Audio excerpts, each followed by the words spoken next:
spell your last name to Madam Secretary and provide your address. It's the same process for everyone who speaks. Let's see if you can remember that. You're gonna identify yourself, spell your last name, and provide your address. And then I'm gonna swear you in, and then you're gonna testify. Anybody has any questions about that? When you come to the microphone, please ask me, and I will give you an answer.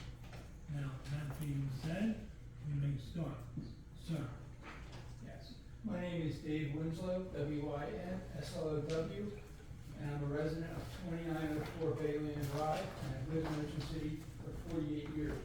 And then I say, good evening, Mr. Winslow. Is the testimony you're about to give this evening the truth, the whole truth, and nothing but the truth to help you God? Yes, it is. Thank you. Thank you for the opportunity to offer my personal opinion on this application, PBA 24-011. I'll start by saying that in my opinion, my personal opinion, this proposed project is not the right project for the location. While I'm supportive of responsible development, I would not consider this proposal to be responsible development. A stated goal of the gateway zone is intended to accentuate this entry into the city by encouraging development that is compatible in terms of use, scale, and appearance for this location. It also calls to limit more intense uses to properties fronting on 34th Street, creating a buffer to surrounding residential zones, encouraging recreational uses to serve as year-round attraction for the zone, and improve physical function and operational efficiency of the corridor, including traffic calming. This project, in my opinion, in many aspects, does just the opposite. It does create a barrier. I won't argue with that. It creates a 3-story, 32-foot high wall. And it's a big, big barrier along 34th Street. Only 13 feet from the sidewalk, and at one point, 7.5 feet from the sidewalk, according to the plans that I read. Yes, it is a buffer, but let's face it, it's an onerous, large wall, not compatible with the gateway zone.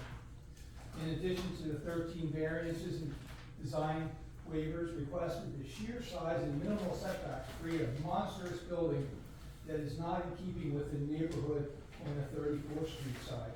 If one considers the proposal beyond just the lots in question and beyond the lots on West Avenue, if we look at Gold Coast Cities, International Realty, Wawa, CVS, Acme, Crown Bank, Prudential Fox and Road Realty, and Sunoco, they all have significant setbacks. This building is just the opposite, it sticks right out.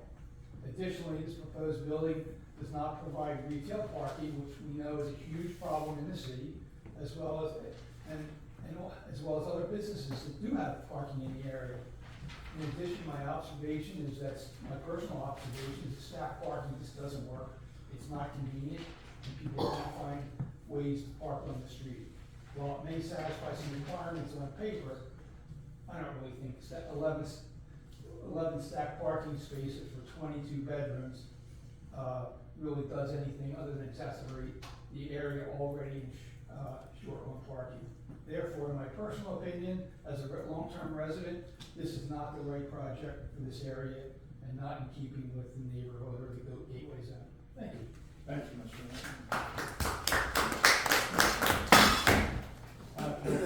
We're going to hold this for a second.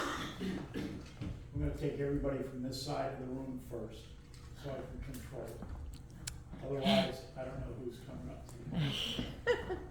So if you're from this side of the room, feel free to step up. There you go. My name is Helen Skelton, S-K-E-L-T-O-N. I have a residence at 3409 Haven Avenue. Our situation there is... Oh, I'm sorry. You have to be sworn. You don't wanna skip that part. No. Is the testimony you're about to give this evening the truth, the whole truth, and nothing but the truth, so help you God? Yes, it is. Okay, we have a unique situation. We have 8 units and we have a parking lot in the back. When they built the units at at 34, 21, and 23, which are 5-bedroom units, they were given 2 parking places for each. Since then, we have had problems because all their delivery trucks come into our parking lot. All the workmen and craftsmen are using our parking lot, and it's becoming our parking lot, which we maintain and pay taxes on. They have also, since they rent the units, the people renting the units come over and use our parking lot. We have private property, no parking signs up, nobody listens to us. And those big trucks, delivery trucks, are taking a toll on our lot. Now, I noticed there is no room for a delivery section for these, the businesses that you're saying about. Where is those trucks gonna stop but in our alley and block our alley and our access to get in and out? So the people of our unit asked that we not go through without more parking for the lot. Thank you. And again, I'm on this side of the room.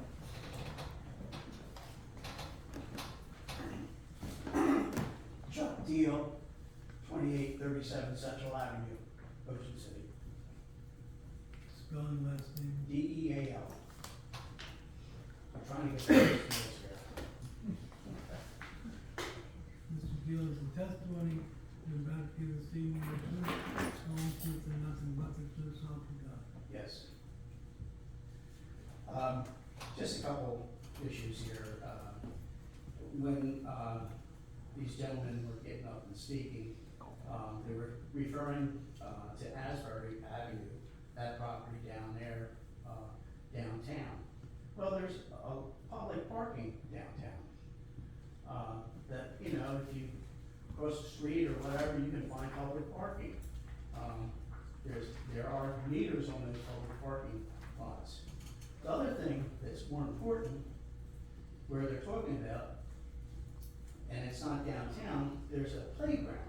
There's no playground near that property. And when you have a playground, you have a lot of little guys and parents. I'm more concerned about the safety issue. And if you don't have enough parking, that can create a safety issue and someone could get hurt.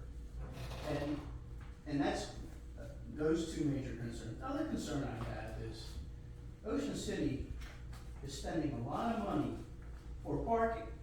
They're buying lots right here, right across the street here. They're buying lots, and we're spending money for parking.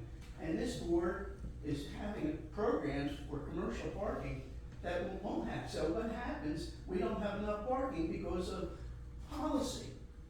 And it's not like, on one hand, the council is trying to get more parking by buying it, and on the other hand, the policy is we're eliminating parking by the size of the properties that we're building and not having, like for this commercial area, there should be 16 parking spaces. And this lady lives in that area and she deals with the trucks.